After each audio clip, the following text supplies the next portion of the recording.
வணக்கம். நான் உங்கள் ஹரிஷ். அஞ்சுகளை போட்டலான்ட்டுன்னு நம்ம சோளக்காடு தாங்க. அஞ்சுகளை படுத்துட்டு வந்தாச்சு. கம்பத்து கீழே பார்த்தா எல்லாம் சோளத்தட்டை நீளமாக நிற்கிது. காட்டுக்காரங்களும் கொளுத்தா விட்டாங்க போல இருக்குது.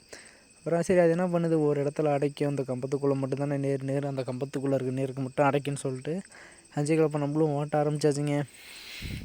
அப்புறமேட்டு என்னால் அந்தளவுக்கு வீடியோவும் எடுக்க முடில. ஏன்னா கம்பம் 4 கால் நல்லா பெரிய கம்பம். அந்த அந்த வயல்லையே தான் அந்த ஒரு கம்பமே இருக்குது. அதனால் ஏன்னா கம்பத்தில் போய் டாப் இடிக்கிற மாதிரியே தான் ஓட்டுற மாதிரி இருந்துச்சு. இல்லைன்னா இடிச்சிச்சின்னா வளைஞ்சி போயிடும். அடுத்த நாளே லொட்டரி எடுத்து விட்டு பின்னாடி பாருங்கள் இருந்த தட்டையெல்லாம் அவ்வளோ நீளமாக இருந்த தட்டையெல்லாம் தட்டை இருந்த இடமே தெரியாத அளவுக்கு நல்லா ஃபினிஷிங்காக ஓட்டியாச்சுங்க. கம்பத்துக்கிட்ட போகலாம் பாருங்களேன். ஏன்னா டாப் வளைஞ்சிருச்சுன்னா அதுக்கு தனியாக வேறு செலவு பண்ணுற மாதிரி இருக்கும். ஆல்ரெடி ஏகப்பட்ட செலவு ஆகிட்டுருக்கு. அதெல்லாம் பார்த்து அப்புறமேட்டுக்கு ஓட்டிகிட்டு வர ஆரம்பிச்சாச்சுங்க. பாருங்கள் கம்பம் காலுக்கிட்ட அவ்வளோ ஒட்டி வரேங்க, தெரியுதா? அவ்வளோ ஒட்டி வரேன்னா காட்டுக்காரங்க கொஞ்சம் கொத்துறது அவங்க ஏன் விட்டுவிட்டு ஓடிவிட்டான் அப்படி இப்படின்னு சொல்லுவாங்க.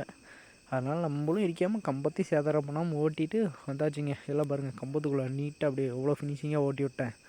சரிங்க, பை பாய்.